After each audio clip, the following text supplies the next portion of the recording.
নমস্কার। আজ আমি নরম তুলতুলে বিউলির ডালের রস বড়া করে দেখাবো।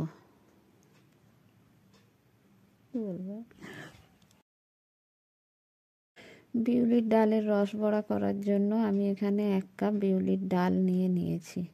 নিয়ে ভিজিয়ে দিতে হবে। জল দিয়ে দিয়েছি, 4-5 ঘন্টা আমি ভিজিয়ে নিয়েছি। দেখুন কত সুন্দরভাবে ভিজে গেছে। এইবার আমি ডালগুলোকে মিক্সির মধ্যে দিয়ে খুব ভালো করে পেস্ট করে নেব। মিক্সিতে দিয়ে দিলাম ডাল জল থেকে তুলে। এবারে আমি খুব ভালো করে পেস্ট করে নেব। সামান্য একটু জল দেবো, খুব বেশি জল দেবো না, যাতে পাতলা না হয়। খুব সুন্দর পেস্ট হয়ে গেছে। দেখুন কতটা সুন্দর হয়েছে, খুব বেশি পাতলাও হয় না। শিরা বানানোর জন্য আমি নিয়েছি, এখন যেহেতু শীতকাল তাই নলেন গুড় নিয়েছি। পাটালি গুড় নিয়েছি আমি 250 গ্রাম। নিয়ে 500 গ্রাম জল ঢেলে দিয়ে 4টে এলাচ ফাটিয়ে আমি দিয়েছি। দিয়ে গ্যাসে বসিয়ে দিয়েছি। এবার এটা ফুটাবো। 10 মিনিট আমি জোরে দিয়ে ফুটিয়ে নেব। তারপরে গ্যাসটা আস্তে দিয়ে দেব।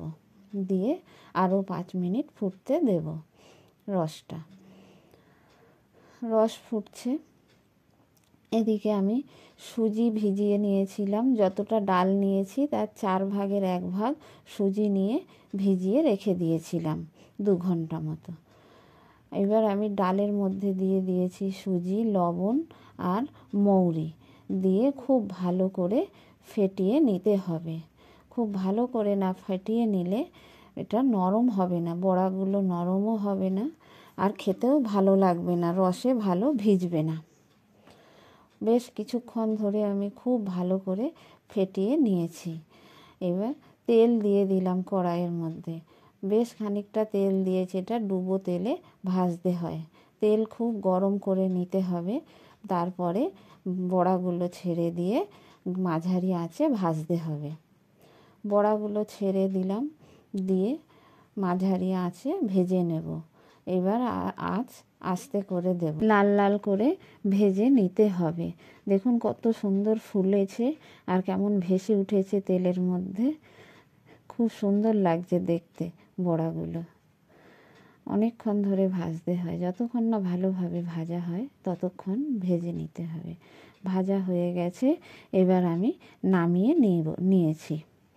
দেখুন কত সুন্দর সফট হয়েছে। এবার সমস্ত বড়াগুলোকে আমি ওই রসের মধ্যে দিয়ে দেবো। রসের মধ্যে দিয়ে আমি 2 মিনিট মতো একটু ফুটিয়ে নেব। বড়াগুলো সব দিয়ে দিয়েছি রসের মধ্যে, চামচ দিয়ে ভালো করে ভিজিয়ে দিচ্ছি, ডুবিয়ে দিচ্ছি। বড়াগুলো খুব সফট হয়েছে তো এই জন্য ভেসে উঠেছে। কিছুক্ষণের জন্য ঢাকাও দিয়ে রেখে দিয়েছিলাম গ্যাস বন্ধ করে। এবার দেখুন রসে ভিজে গেছে। ওপর থেকে নলেন গুড় আমি দিয়ে দিচ্ছি চামচে করে। দিয়ে আমি এবার গরম গরম পরিবেশন করব। দেখুন কত সুন্দর দেখতে হয়েছে। ভেতরটা কতটা নরম হলে তাহলেই এত সুন্দর লাগে দেখতে।